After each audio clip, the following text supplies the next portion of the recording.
So, I want to tell you guys a story. Story about a very special video game on my favorite console of all time, which, if you don't know, is the PlayStation 2. And this is a very special game from Square Enix and Tri-Ace that came out around 2005, I believe. It's very special to me because this game saved me from wanting to give up on being a gamer altogether. And that game being Radiata Stories on the PlayStation 2. This is one of the best Jrpgs that I have ever played, and I want to share with you guys why this saved me from burnout so severe a few years ago that I just wanted to give up on playing video games because I just had no desire until I discovered this game and I started playing it. And ever since then, I have fallen in love with this game, and I have been doing probably not the best that I can do, but I try to spread the love of Radiata Stories. It's a underrated, underappreciated gem on one of the greatest consoles of all time. I wish Square Enix and Tri-Ace could come together and give us like an HD remaster of this game. Even a port of it on the PlayStation 5 via the PS2 Classics lineup would be much appreciated, because then at least a newer audience will have access to this amazing game.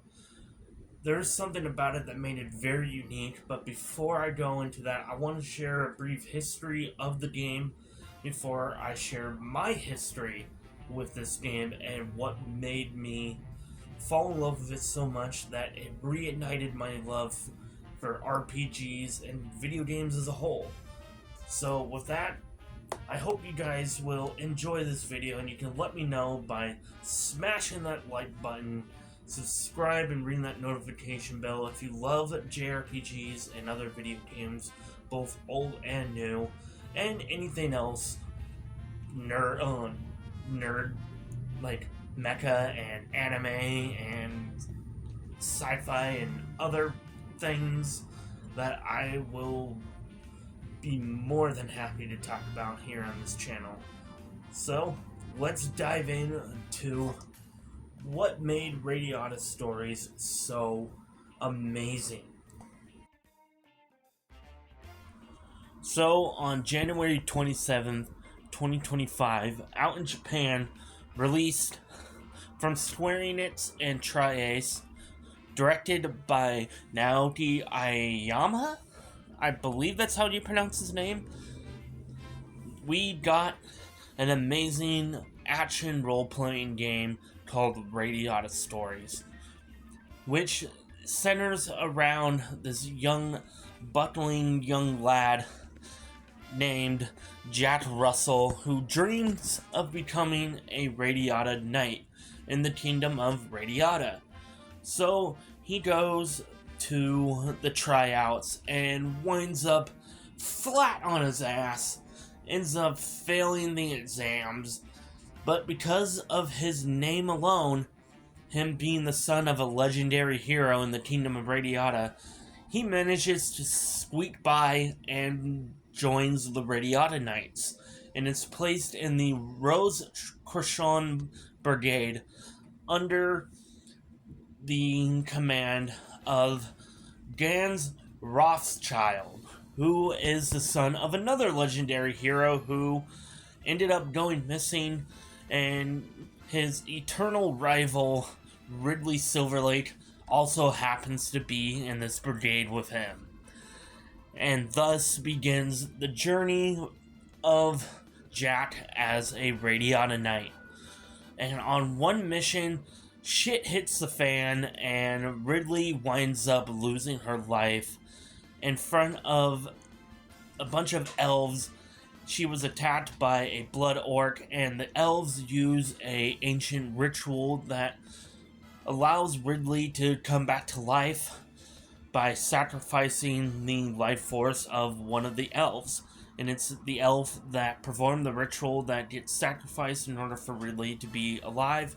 But because of that grave error on that mission, Jack and Gans winds up getting kicked out of the Radiata Knights, and Jack ends up joining a mercenary guild while Gans goes off on his own.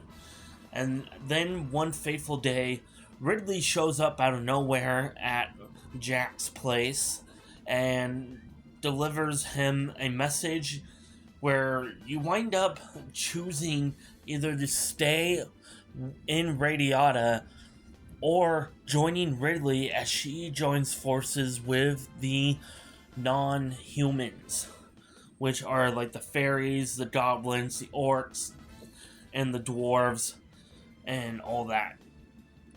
So with Radiata Stories, there is this very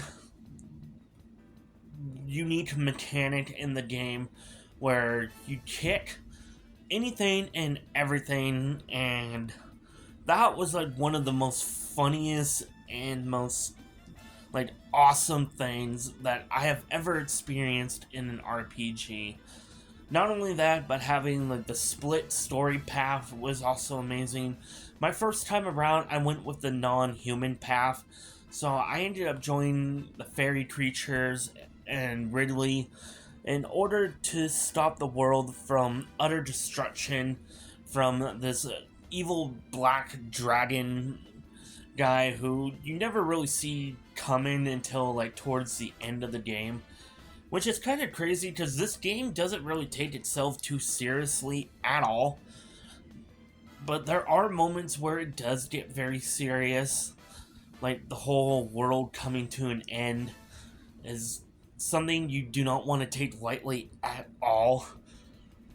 And I just love how they blend the seriousness with the non-serious moments and just the laugh out loud humor and the really amazing action combat in this game that's kind of reminiscent of the Star Ocean series.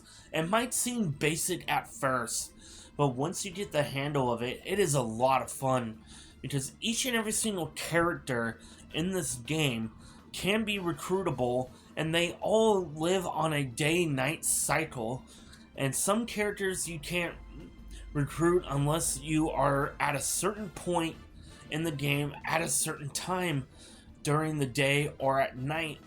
And some characters can be simply recruited just by kicking them enough where you piss them off and they're like, I'm coming to kick your ass, man. And you wind up beating them and they're like, holy crap, you're really strong. Let's team up and join forces. Or sometimes you just have to do a basic, like, little mini side quest. Like, go and fetch them something, or protect them from someone, or, like, just talk to them. Get to know them, and they can join with you. And some of those characters get locked out if you wind up choosing either the human path or the non-human path. And I love that the choices in this game do kind of matter. And as well as just the way this game looks is also very beautiful. I really ended up falling in love with the soundtrack. And this game, if you're very familiar with the Suikoden series, I like to call this the Suikoden of action RPGs, because you have over 176 recruitable NPCs. And that just absolutely blew my mind, and you'll never be able to get every single one of them on a single playthrough. So the replay ability in Radiata Stories is another reason why I just ended up really loving this game so much. I really want to thank everyone that worked on this game over at Tri-Ace, and even those that were on the English localization team. The voice actors did a fantastic job in this game, and just overall, Radiata Stories definitely deserved to be brought over to America. I would have been so disappointed if it stuck in Japan, if it just stayed there, because then nobody would have been able to really play this game unless they like imported a PlayStation 2 or like found like an emulator and there was like an English translation patch and all that. This game is just absolutely amazing. And I can't believe that I was suffering from just so much burnout a few years ago. I never played this game when it came out in North America on September 6th of 2005. I never really got into RPGs until like almost a decade later when I got a Nintendo 3DS XL and I played Project Cross Zone for the first time. And then I just really got into RPGs after that when I started playing Star Ocean till the end of time.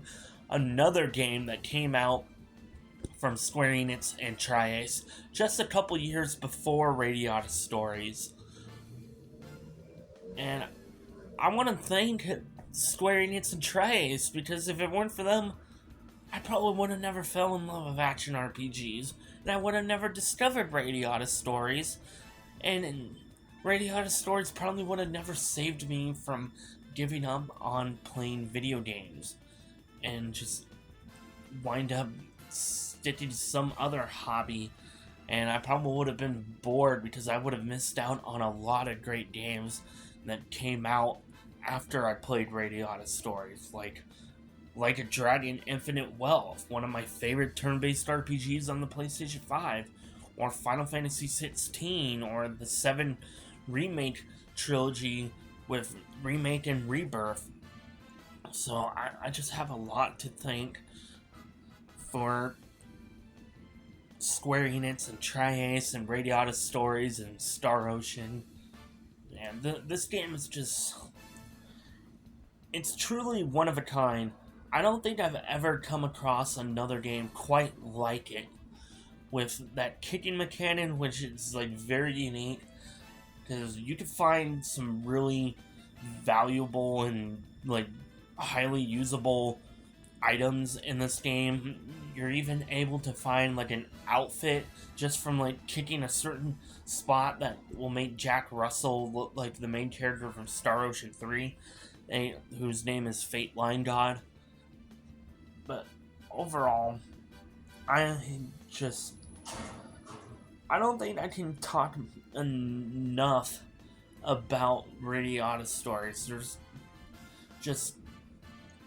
This game is amazing. It's truly one of a kind. I highly recommend it. If you've never played a single RPG in your life, please just do yourself a favor and play Radiata Stories. It is just absolutely amazing. Man, this is one of the best games ever. I'm surprised it's not my favorite game of all time, which that being Tales of the Abyss and Xenosaga Episode 3. Those games are just even more special to me. But I really just wanted to share a little bit about Radiata Stories. I was inspired to make this video after watching a video from RetroBrandon. Shout out to him. He's an amazing retro nostalgic RPG content creator here on YouTube. He made a video going more in depth about Radiata Stories. This video is just an excuse for me to fanboy over this game. It is just truly amazing. I love every single bit about this. It also included the signature Tri-Ace thing that they do in their games, where in the post-game, there's this post-game dungeon where you are able to go up against cameo characters from Valkyrie Profile. There's Lenneth from the very first Valkyrie Profile game as a kind of a super boss. There's some other super bosses that are well known with Tri-Ace games, like Gabriel Celestia and the Ethereal Queen being some of the hardest bosses in this game.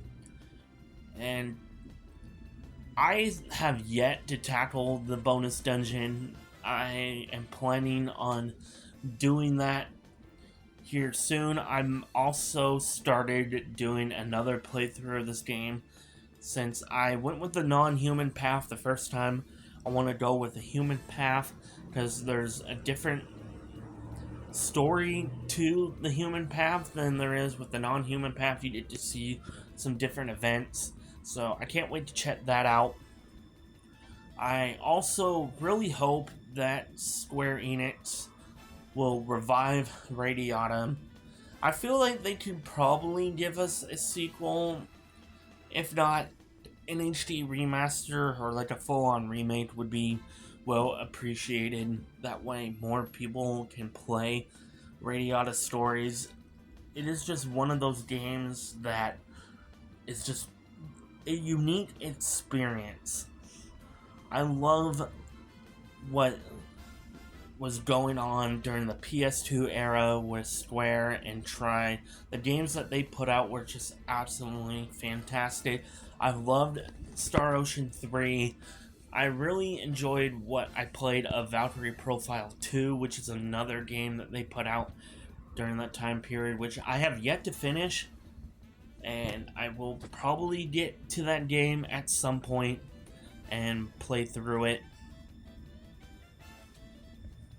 And then there are other games from Square Enix, like The Bouncer, Final Fantasy X, Final Fantasy XII. The Kingdom Hearts games were also truly amazing on the PlayStation 2. That whole era just gave us some of the best RPGs, and I'm still working my way through all the ones that I really want to play. I really love the library of the PlayStation 2. It's one of the best libraries out there. PlayStation 2 is like my favorite console of all time. I love it to death. I grew up with the PlayStation 2, so I do have a bit of bias towards that console. But I have yet to discover all of the amazing RPGs that they put out. I've been working my way through the Wild Arms games. I love Tales of the Abyss and the Xenosaga games, Art Tonelico, Radiata Stories, and just so many more. So with that, I'll see you guys next time.